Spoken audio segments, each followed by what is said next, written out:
In the beginning, God created a perfect world, and at its heart was the Garden of Eden, a paradise of unimaginable beauty. He placed the first man, Adam, in this garden, not just to live there, but to tend to it, to be its steward. God gave Adam incredible freedom. He said, "You are free to eat from any tree in the garden."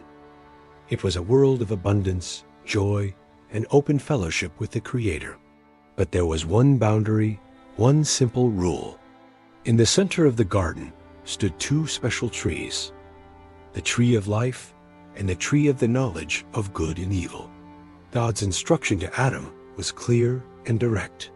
You must not eat from the tree of the knowledge of good and evil, for when you eat from it, you will surely die.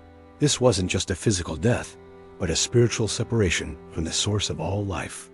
It was a test of trust and obedience. Seeing that it was not good for Adam to be alone, God created a companion for him, Eve, formed from Adam's own side. She was his perfect partner. Together, they lived in innocence and peace, walking with God in the cool of the day, their relationship with him pure and unbroken. They had no reason to doubt his goodness or his word. They trusted him completely. But they weren't the only intelligent beings in the garden. Among the creatures God had made was the serpent. The Bible describes him as more crafty than any of the wild animals. This was not just a talking snake. This was a being of cunning intelligence, opposed to God's will.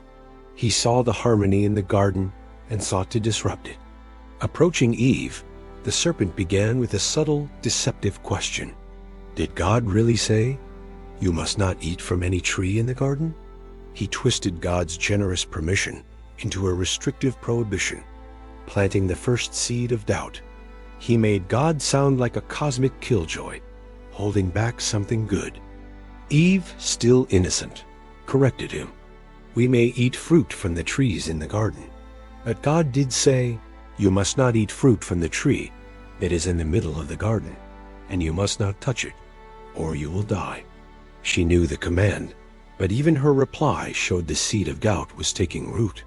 She added the part about not touching it, perhaps an exaggeration that made God's rule seem even stricter. This was the opening the serpent needed. He moved from suggestion to outright contradiction. "You will not certainly die," he hissed, a direct challenge to God's truth. He then attacked God's character, suggesting a selfish motive.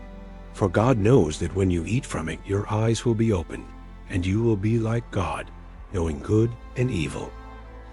He presented disobedience as the path to enlightenment, power, and godlike status. Eve looked at the tree. The serpent's words had changed her perspective. Before, it was just the one tree God said not to eat from. Now she saw it differently. The fruit was beautiful, pleasing to the eye. It looked delicious, good for food. And most enticing of all, it seemed to offer a shortcut to wisdom. The desire to be like God, to define good and evil for herself, was too strong. She made her choice. She took the fruit and ate it. In that moment of rebellion, she chose her own understanding over God's command. The tragic choice didn't stop with her. She then gave some to her husband, Adam, who was with her. And without protest, he ate it too. He was not deceived in the same way Eve was, but he chose his wife over his God.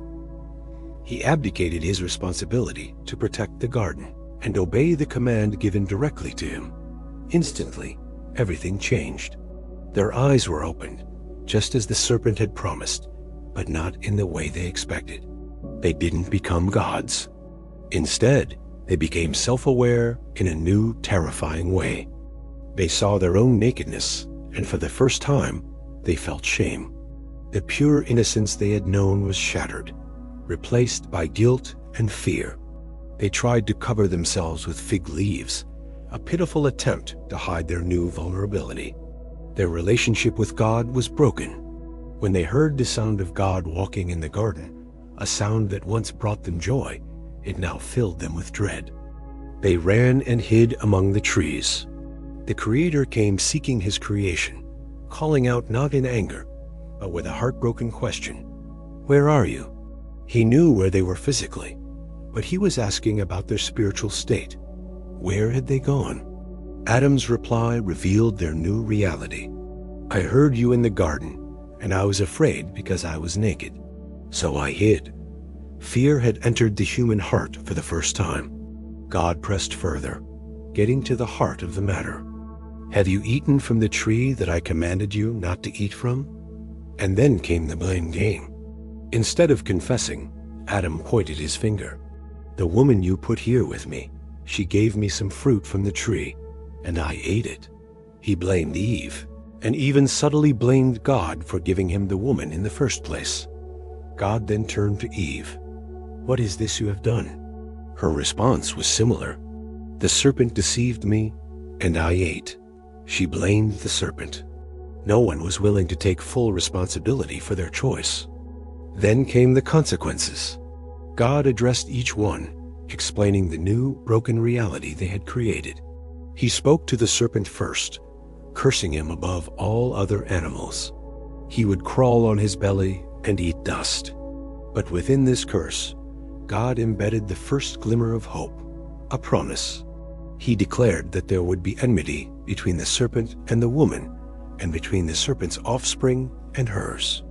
One day, a descendant of Eve would come and crush the serpent's head, delivering a fatal blow to evil, even while being wounded in the process. This is the first promise of a future Redeemer. To Eve, God spoke of pain in childbirth and a new, complicated dynamic in her relationship with Adam. The perfect partnership would now be marked by struggle and hierarchy. Life would be filled with sorrow that was never part of the original design. To Adam, God spoke of the curse upon the ground itself. No longer would the earth yield its fruit easily. From now on, work would be toil. By the sweat of your brow, you will eat your food until you return to the ground. And finally, the fulfillment of his initial warning. For dust you are, and to dust you will return. Physical death was now their destiny. Yet even in this moment of judgment, God showed mercy. He saw their pathetic fig leaves and made them garments of skin, providing a real covering for their shame. This act of care required the death of an animal, the first sacrifice, foreshadowing a greater sacrifice to come. But they could not remain in Eden. Having chosen to know good and evil, they could not be allowed to eat from the tree of life and live forever in their state of rebellion. So, with what must have been great sorrow, God banished them from the garden. He sent them out into the world they had broken. To guard the way back to the tree of life, he placed mighty angelic beings, cherubim, and a flaming sword that flashed back and forth. The gate to paradise was closed. This is the story of how sin, suffering, and death entered the world. It wasn't a flaw in God's creation, but the result of a free choice to distrust and disobey him. It explains the brokenness we see all around us and inside us.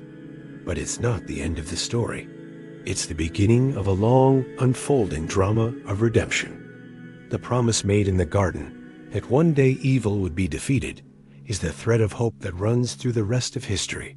It's a powerful lesson about the weight of our choices and the unwavering, pursuing love of a God who had a plan for rescue from the very start.